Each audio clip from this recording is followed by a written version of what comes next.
Hi everyone, welcome back to the channel. In this video, we'll discuss part 3 of chapter number 1 Transport in Plants. Students, I hope you'll have seen part 1 and part 2 of this chapter. If not, do watch it. बेटा part 2 का जो video था उसमें हम लोग यहाँ तक discuss कर चुके हैं.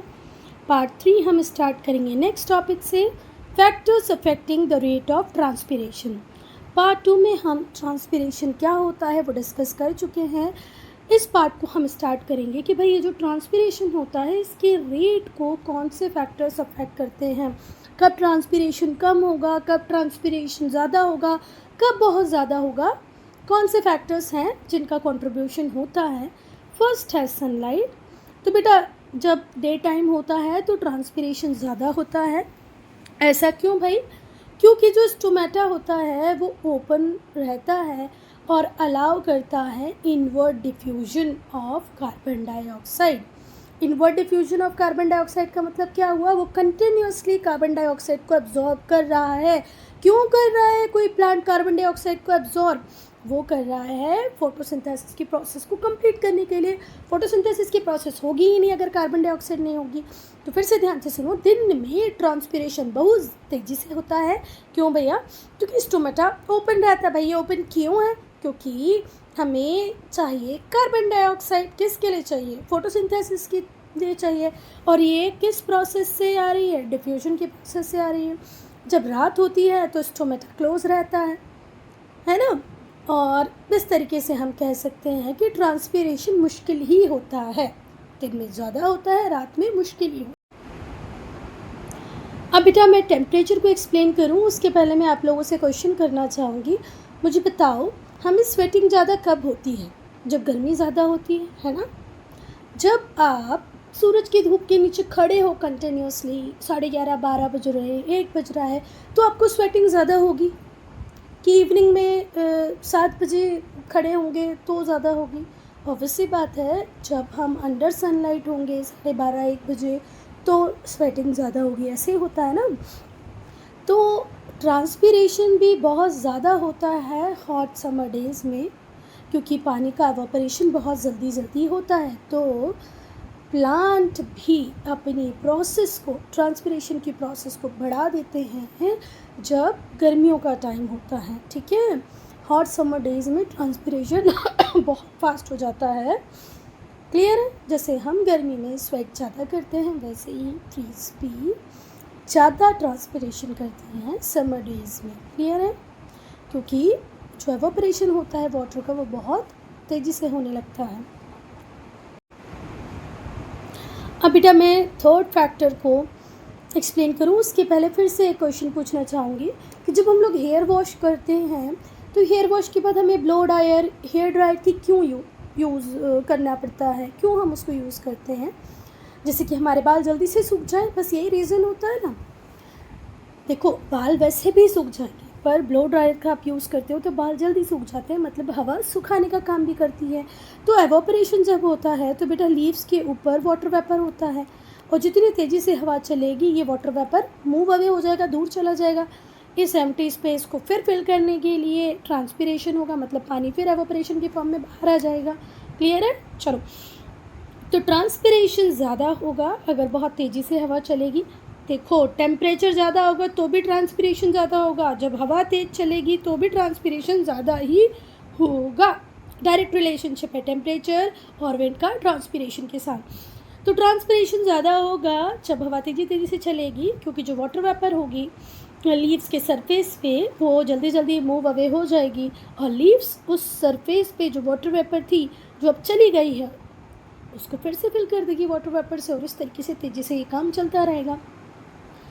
Now humidity. अब यहाँ पर इन्वर्स रिलेशन आ जाएगा. ठीक है. जितनी ज़्यादा ह्यूमिडिटी होगी उतना कम ट्रांसपिरेशन होगा. जितना ज़्यादा टेम्परेचर उतना ज़्यादा ट्रांसपिरेशन. जितनी ज़्यादा विंड उतना ज़्यादा ट्रांसपिरेशन. एक फैक्टर और क्या पड़ा था? सनलाइट. जितनी ज़्यादा सनलाइट उतना ज़्यादा ट्रांसपिरेशन. ऐसे ही पढ़ा था ना. सिर्फ एक ही इन्वर्स रिलेशनशिप पढ़ेंगे कि जितनी ज़्यादा ह्यूमिडिटी होगी उतना ट्रांसपिरेशन कम होगा. तो ट्रांसपिरेशन रिड्यूस हो जाता है बेटा अगर एयर में ह्यूमिडिटी हो। एयर ह्यूमिड होगी, ह्यूमिडिटी ज़्यादा होगी तो ट्रांसपिरेशन कम हो जाएगा। Air can not hold any water molecules. Air अब वाटर मॉलिक्यूल्स को होल्ड ही नहीं कर पाएगी, क्योंकि जब हम बोल रहे हैं ह्यूमिडिटी है मतलब ऑलरेडी एयर के अंदर वाटर वेपर की प्रेजेंस है। जितना वो कैरी कर सकती है उतनी वाटर वेपर अब एयर के अंदर है। जब ऑलरेडी वाटर वेपर है तो वो और ज़्यादा पानी को एब्जॉर्ब नहीं करेगी, और ज़्यादा वाटर मॉलिक्यूल को होल्ड नहीं करेगी, ठीक है। When it is already laden with moisture, humidity जब उसके अंदर ऑलरेडी इतना सारा मॉइस्चर है तो वो और मॉइस्चर क्यों लेगी, तो ट्रांसपिरेशन का रेट कम होगा। बेटा ह्यूमिड एयर का मतलब ये होता है वो हवाएं जिनके अंदर वाटर वेपर है। अब ऑलरेडी जो वाटर वेपर है तो वो और ट्रांसपिरेशन क्यों कराएगी, और पानी उसे चाहिए ही नहीं बेटा, उसके पास बहुत पानी है, ज़्यादा पानी अब लेगी ही नहीं। तो चारों फैक्टर क्लियर है। अब हम पढ़ेंगे ट्रांसपिरेशन का क्या महत्व है, क्या इम्पोर्टेंस है प्लांट्स में। तो बेटा हमारी बॉडी के टेम्परेचर को मेंटेन करता है समर्स में वो स्वेट जो हमारी बॉडी निकाल रही है ना। जितना ज़्यादा पसीना हमें निकल रहा है, जितना ज़्यादा हम स्वेट कर रहे हैं उतना ज़्यादा हमारी बॉडी का टेम्परेचर मेंटेन रहता है। वैसे ट्रांसपिरेशन के साथ भी है, ट्रांसपिरेशन का भी कूलिंग इफेक्ट होता है प्लांट्स के ऊपर, ट्रीज़ के ऊपर। तो बेटा जब भी ट्रांसपिरेशन होता है तो जो वाटर होता है वो एवापोरेट हो जाता है। किससे एवापोरेट हो जाता है, प्लांट से, ट्री से। इस प्लांट में, इस ट्री में जितना एक्सेस में वाटर बचा था लीव्स ने उसे वाटर वेपर के फॉर्म में वापस कर दिया। इसी को तो हम क्या कहते हैं, ट्रांसपिरेशन, है ना। जो हीट रिक्वायर्ड होती है एवापोरेशन के लिए वो किससे ही ली जाती है, प्लांट से ली जाती है, ठीक है। लेटेंट हीट जो है वो किससे ही ली जा रही है, प्लांट से। अरे भाई वाटर से वाटर वेपर बनाना आसान काम है क्या। पानी को भी जब हम गैस पे इतनी देर रखते हैं, जब वो कहीं गर्म होता है फिर उबलना चालू होता है, बॉईल होना चालू होता है और फिर जाके कहीं वेपर बनती है। तो एक बेचारा ट्री और प्लांट जब ये काम कंटिन्यू कर रहा है कि वो अपने वाटर को वाटर वेपर में कन्वर्ट कर रहा है तो उसको हीट की रिक्वायरमेंट होगी कि नहीं, होगी ना। वो जो लेटेंट हीट की ज़रूरत है वो पूरी कौन ही कर रहा है, प्लांट। तो प्लांट अपने आप को शांत कर देता है, ठंडा कर लेता है, ठीक है। जब गर्मियाँ बाहर ज़्यादा हैं, बाहर गर्मी ज़्यादा है तो अपने आप ठंडा करने के लिए वो हीट का यूज़ कर लेता है वाटर को वाटर वेपर में कन्वर्ट करने के लिए। अब प्लांट और ट्री के पास उतनी हीट है ही नहीं, बाहर कितनी भी गर्मियाँ पड़ रही हो, कितना भी गर्म हो, बेचारा प्लांट अपने टेम्परेचर को मेंटेन रख पाएगा बिकॉज ऑफ ट्रांसपिरेशन। जिसको नहीं समझ में आया बस वो इतना से समझ ले कि भाई वाटर को वाटर वेपर बनने के लिए हीट चाहिए, है ना, तभी ट्रांसपिरेशन का प्रोसेस हो पाएगा पूरा। अब ये हीट कहाँ से आ रही है, तो प्लांट की खुद की हीट है। अब जब ये प्लांट की खुद की हीट है तो जब अपनी हीट को हम किसी को दे देते हैं, बाहर निकाल देते हैं तो हम क्या हो जाते हैं, ठंडे, है ना। तो जो प्लांट है वो कूल हो जाएगा, भले ही आउटसाइड कितनी गर्मी क्यों ना हो, जब गर्म बाहर है तब भी प्लांट अंदर ठंडा है। नेक्स्ट, ट्रांसपिरेशन हेल्प करता है मेंटेन करने में, किसको मेंटेन करने में, concentration of SAP inside the plant body. Plant body के अंदर जो सैप है वो प्रॉपरली मेंटेन रहना, कम होना ज़्यादा हो, इसमें भी ट्रांसपिरेशन हेल्प करता है। बेटा अब देखो, रूट्स कंटिन्यू, रूट हेयर्स जो हैं वो कंटिन्यू वाटर को एब्जॉर्ब करते जाएंगे करते जाएंगे करते जाएंगे। तो यहाँ पर पानी ज़्यादा हो जाएगा, फिर यहाँ पर पानी ज़्यादा हो जाएगा, है ना, और बेचारा प्लांट बाकी सूखा पड़ा है और यहाँ तो पानी पानी हो गया है। तो ये रूट्स क्या करने लग जाएंगे बेटा, अपने आप ही ख़राब होने लग जाएंगी, गलने लग जाएंगी। तो इस पानी को यहाँ तक पहुँचाना बहुत ज़रूरी है ना। जो पानी रूट्स ने, रूट हेयर्स ने एब्जॉर्ब किया वो रूट तक जाए, वो पानी जो रूट्स ने एब्जॉर्ब किया वो स्टेम तक जाए, ब्रांचेस तक जाए, लीव्स तक जाए, ये बहुत ज़रूरी है। नहीं तो यहाँ पानी ज़्यादा होगा और यहाँ ख़त्म हो जाएगा, यहाँ ज़्यादा होने से पेड़ ख़राब हो जाएगा, यहाँ कम होने से ख़राब हो जाएगा, है ना। तो जो रूट्स होती हैं उनका काम क्या है, वो कंटिन्यू एक ही काम कर रही हैं, वाटर को एब्जॉर्ब कर रही हैं सॉइल से। अगर वाटर एवोपरेट ना हो, बाहर की तरफ ट्रांसपिरेशन की प्रोसेस ना हो, तो जो सैप होता है वो ज़्यादा डाइल्यूट हो जाएगा, है ना। और जब सैप ज़्यादा डाइल्यूट हो जाएगा तो वो क्या बोलेगा रूट्स को, अब पानी एब्जॉर्ब मत करो, है ना। कोई पानी और मिनरल की मुझे ज़रूरत नहीं है, इतना पानी और मिनरल आया मेरे पास। और फिर होगा क्या, पानी एक टाइम के बाद ऊपर पहुंचना बंद हो जाएगा, प्लांट ख़त्म ही हो जाना है। तो जो सैप है उसको, उसके बैलेंस को, उसके कंसंट्रेशन को बनाने के लिए ट्रांसपिरेशन की प्रोसेस बहुत ज़्यादा ज़रूरी है। कंटिन्यूसली जब ट्रांसपिरेशन होता रहेगा तभी तो एक सक्शन पुल क्रिएट होगा, पानी नीचे से ऊपर की तरफ जाएगा और पूरे प्लांट और ट्री फैल जाएगा। सक्शन नहीं बेटा, ट्रांसपिरेशन पुल कहो उसको। Now usages of water in plants, आपको क्लास 4 से ही पढ़ाई गई है ये बात कि भाई प्लांट को वाटर की रिक्वायरमेंट आती है, क्या बनाने के लिए, अपना फूड, ग्लूकोज, शुगर बनाने के लिए उससे ज़रूरत होती है वाटर की। वाटर एब्जॉर्ब करती है रूट्स, ठीक है। और ये प्लांट के लिए कितना इम्पॉर्टेंट है वो हम पढ़ेंगे 3 मेन पॉइंट से, 3 मेन वेज से, है ना, कि भाई जो पानी रूट्स ने एब्जॉर्ब किया वो प्लांट के लिए क्यों ज़रूरी है। तो 3 मेन पॉइंट के अंदर हम पढ़ेंगे कि भाई इसलिए ज़रूरी है। सबसे पहले हम डिस्कस करेंगे ट्रांसपोर्टेशन को। अब मेरी बात सुनो बेटा, हमने जाइलम और फ्लोएम दोनों के फंक्शंस को पढ़ लिया है। जाइलम का काम है वाटर को प्लांट के सारे पार्ट्स तक लेके जाना। फ्लोएम का पार्ट है जो लीव्स ने फूड बनाया उसको प्लांट के, ट्री के सारे पार्ट्स तक लेके आना, ठीक है। एक लेके जा रहा है, दूसरा लेके आ रहा है, पर ये दोनों मिनरल्स भी जा रहे हैं तो भी सॉल्यूशन फॉर्म में जा रहे हैं। फूड ग्लूकोज आ रहा है तो वो भी किस फॉर्म में आ रहा है, सॉल्यूशन के फॉर्म में आ रहा है। तो सॉल्यूशन बनेगा कब, जब कौन अवेलेबल होगा, वाटर, है ना। तो वाटर है तो ट्रांसपोर्टेशन हो रहा है प्लांट्स में। फिर से ध्यान से सुनो, जो वाटर होता है प्लांट बॉडी में उसे मूव कराने का काम दोनों ही करती हैं, उसका यूज़ दोनों ही करते हैं। कौन, जाइलम और फ्लोएम, ठीक है। जाइलम और फ्लोएम सब्सटेंसेस को ट्रांसपोर्ट करते हैं। जाइलम किसको ट्रांसपोर्ट करता है, वाटर और मिनरल को सॉल्यूशन फॉर्म में। फ्लोएम क्या करता है, फूड को, शुगर को, है ना, ग्लूकोज को करता है ट्रांसपोर्ट, पर वो भी किस फॉर्म में, सॉल्यूशन के फॉर्म में। वन पार्ट टू अनदर अगर एक जगह से दूसरी जगह फूड जा रहा है या वाटर और मिनरल जा रहे हैं तो दोनों सॉल्यूशन फॉर्म में जा रहे हैं। सॉल्यूशन बन रहा है मतलब वाटर का एक इम्पॉर्टेंट यूज़ हो रहा है।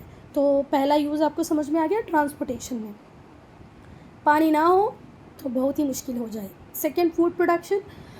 जब फोटोसिंथेसिस की प्रोसेस होती है तो भी वाटर का यूज़ होता है। ये कंबाइन कर जाता है कार्बन डाइऑक्साइड के साथ from the air. Carbon dioxide जो एयर से मिलती है उसके साथ वाटर कंबाइन करता है, किसके प्रेजेंस में, सनलाइट के प्रेजेंस में। क्लोरोफिल भी रिक्वायर्ड होता है, तभी ग्लूकोज और ऑक्सीजन प्रोड्यूस होती है। तो फूड प्रोडक्शन जो प्लांट में होता है, जो फोटोसिंथेसिस की प्रोसेस हो रही है वो बिना पानी के नहीं हो सकती। वाटर की रिक्वायरमेंट होती है फोटोसिंथेसिस की प्रोसेस के लिए। ये कंबाइन करता है कार्बन डाइऑक्साइड के साथ जो एयर से ली गई है, किसके प्रेजेंस में, सनलाइट के प्रेजेंस में। और क्या चाहिए, क्लोरोफिल चाहिए। फिर ये जो प्रोड्यूस करते हैं उसे बोलते हैं ग्लूकोज, प्लांट फूड और ऑक्सीजन। बेटा अब हम थर्ड फैक्टर को डिस्कस करेंगे, कूलिंग। तो वो हीट जो यूटिलाइज करता है प्लांट, ट्री, वाटर के ट्रांसपिरेशन में, है ना, from the surface of the leaves, और लीव के सरफेस से जो पानी बाहर की तरफ जा रहा है in the form of water vapour, वो प्लांट को कूलिंग इफेक्ट देता है। अभी हमने डिस्कस किया था कि भाई वाटर को वाटर वेपर में बदलने के लिए हीट की रिक्वायरमेंट होगी, प्लांट वो हीट देगा तो प्लांट कैसा हो जाएगा, कूल हो जाएगा। ट्री क्या हो जाएगा, कूल हो जाएगा।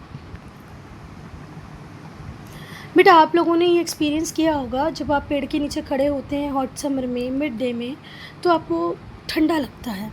ये जो कूलिंग इफ़ेक्ट है ये शेड की वजह से ही नहीं होता बेटा, पर इस वजह से भी होता है क्योंकि प्लांट कंटिन्यूसली पानी को लॉस कर रहा है ना। उसकी जो लीव के सरफेसेस पे जो भी पानी है वो कंटिन्यूसली एवापोरेट हो रहा है, but also due to the loss of water from the surface of the leaves by evaporation की प्रोसेस से जो पत्तियों में पानी था, वो क्या हो रहा है, एवापोरेट हो रहा है।